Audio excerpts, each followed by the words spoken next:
workouts move at a pace that is specific to the workout that you're doing, such as if you're doing cardio, you're moving at a faster pace. If you're doing some type of strength workout, you're usually moving at a steady state pace or working into a certain tempo. And if you're doing some type of yoga, it usually moves at a slower pace. So this workout that I'd like to propose to you slows it down using the strength, but also creating length, doing a Pilates series. It's a great way to recover your body as well as challenge your muscles at the same time. So let's get right into the workout moves. For this Pilates workout, we will slowly lengthen the muscles while we challenge them. So have your incline placed at a medium to high level with your toe bar attached. Sit at the bottom base of your glide board with your feet flexed onto the bottom rails.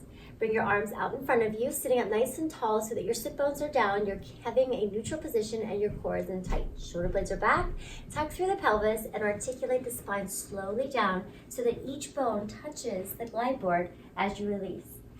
Keep your arms lengthening, keep your core engaged, ribs together, reach the arms towards the tower, and then slowly start to peel up in the opposite direction.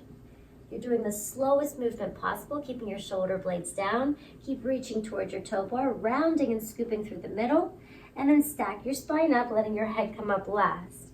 As you open the arms, you'll rotate to one side, reaching the arm towards the tower and the other towards the toe bar, and then come back to the center and go the opposite direction. Slowly lift up through the spine as you rotate and reach through the arms, and then come back to the center, and then you repeat the movement, going right into the roll down, coming up and rotating to each side. This is very challenging for your core, but it also gives you some space in through your spine.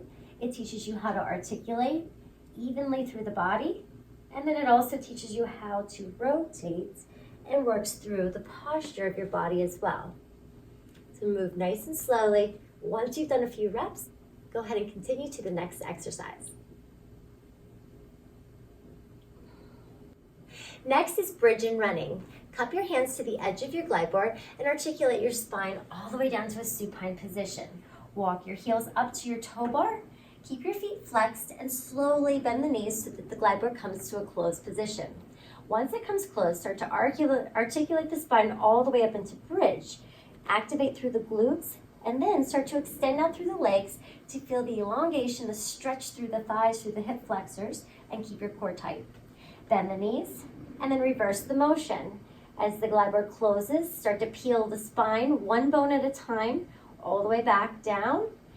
And once your tailbone comes down, transition into your toes for running. So you'll alternate the motion, feeling the stretch through the backs of the calves, through the hamstrings. You feel a nice mobility type of a movement. And then you'll repeat the motion. Bring the heels back up to the toe bar, bend the knees, and this time keep the glide board a little bit open. You'll articulate the spine without moving the glide board. So you really got to activate through the core. Once it comes up to the top of your hip position, extend out through the legs again, lengthening through the thighs, through the hip flexors, keeping your core tight. Reverse the motion by lifting your hips high, keep the glide board open, and then slowly articulate the spine, bone by bone, back down to the glide board. Once the tailbone comes down and you're in your neutral spine position, toes come back to the bar, and you go right into the alternating running. So you can alternate that movement as many reps as you'd like. And the last movement is Eve's lunge with a plank lift. Face away from your tower, have your hands placed onto your toe bar. One foot is to the outside of the bottom rails and the other leg is onto your glide board. Extend and open up through the leg, feeling the stretch in through your hip flexor.